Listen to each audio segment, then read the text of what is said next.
A rectangle has a diagonal that measures 37 centimeters and a length that is 23 centimeters longer than the width. What is the width of the rectangle in centimeters? And we have four choices here.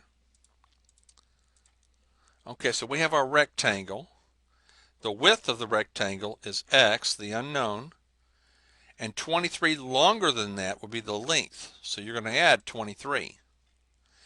And the diagonal is 37 centimeters.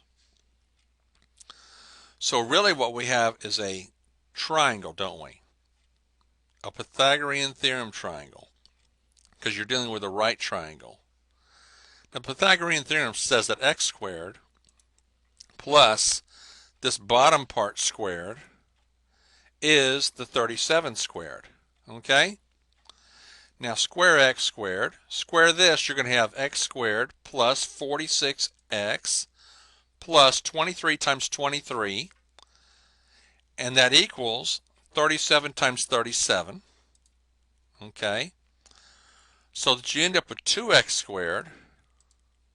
Okay? 2x squared plus 46x. Okay? Plus 529 equals 1369. Subtract the 1369 from both sides, and you'll end up with 2x squared plus 46x minus 840 equals 0. All right? Now we can divide everything through by 2. Divide this by 2, this by 2, that by 2, and 0 divided by 2. We're getting x squared, 23x, 420, and on the right, 0 divided by 2 is still 0. So I want to factor this trinomial now. Forget the 0 right now, just factor this. All right, so we're going to use x and x, okay? And then I want my factors of the number 420. You're taking 1 here. It's AC factoring. You're doing 1 times negative 420. And you're going to have 23 for this number is 23. So you're going to put 23 as the sum, okay? So I want all of my factors of 420. So watch, we're going to go 1, 2, 3, 4. See, I'm counting to 4 here. 1 times 420 is 420. And I want one of the numbers to be negative. And the larger of the two numbers, I want it to be plus because I want my sum to be positive. So you have a negative 1 and a positive 420. Negative 2, positive 210. When you subtract those, you're getting what? 208. You're certainly not getting 23. 3 times 140. 4 times 105. Subtract those, you get 101. Or add them, you get 101.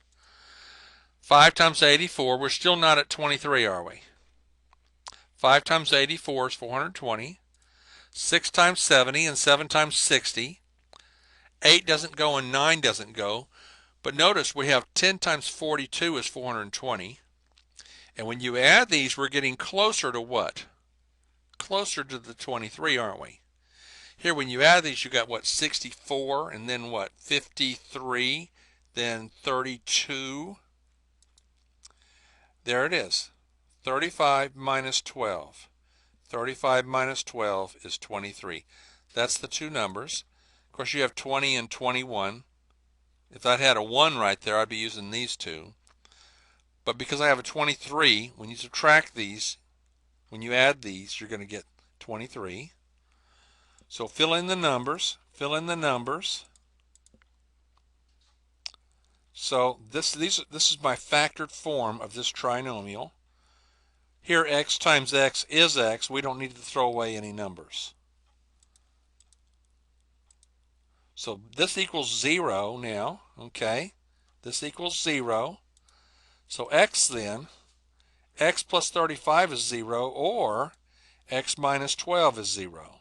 One of these two must be 0. When you multiply these, one of these must be 0 in order to get a 0 product. So either this is 0 or this is 0. Here we subtract the 35. Subtract 35. We're getting x is a negative number. Here we add the 12. We're getting x equals 12. Okay. To say we have the width of it is a negative 35, You can't have a width of a negative number. You could say the width is 12, couldn't you? So 12 would be the choice that we would pick.